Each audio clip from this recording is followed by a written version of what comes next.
মিডিয়ার ভাইরা প্লিজ, এটা খুবই ক্রুশিয়াল, খুবই ইম্পর্টেন্ট, এটা প্রচার করতে হবে। কারণ এটা হাজার হাজার মানুষ ইনশাআল্লাহ আল্লাহ চায় তো এটার বদলতে হয়তো বা আল্লাহ তাআলা তার জীবনটা রক্ষা করবে। হার্ট অ্যাটাক যদি কারো হয় কিভাবে বুঝবেন? দেখেন, বুকের মাঝখানে চাপ আসবে, মাঝখানটাতে। অনেকে মনে করেন বুকের বাম পাশে মনে হয় চাপ, না, বুকের মাঝখানে ব্যথা বা চাপ, এমন চাপ যদি 20 কেজি ওজনের একটা পাথর আপনার বুকে চাপা দেয় তাহলে কেমন ওজন লাগবে? ভারী লাগবে না? মনে হয় একটা ভারী কিছু চাপ দিচ্ছে, এরকম চাপ অনুভব হবে। সাথে এই চাপটা আপনার এই শোল্ডারে বাম হাতের দিকে ছড়িয়ে পড়বে, হাতটা মানে কপ কপ কপ কপ করতেছে।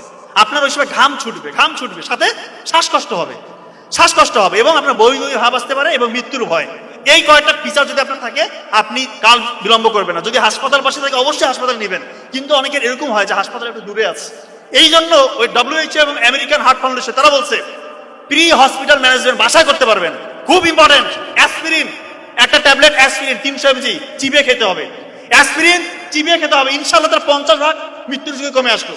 নাইট্রোগ্লিসারিন একটা হচ্ছে স্প্রে পাওয়া যায়, নাইট্রোগ্লিসারিন মার্কেটে বিভিন্ন নামে আছে, ওইটা জিহ্বার নিচে 2 চাপ দিতে হবে। আর একটা হচ্ছে অ্যাটরভাস্টাটিন গ্রুপের যে কোনো একটা ওষুধ 40 mg খাইতে হবে। আল্লাহ চাহে তো তার মৃত্যুর ঝুঁকি ইনশাআল্লাহ আপনি 70-80% বাসার মধ্যে কমাই দিলেন, এরপর দ্রুত হাসপাতালে নিয়ে যেতে হবে।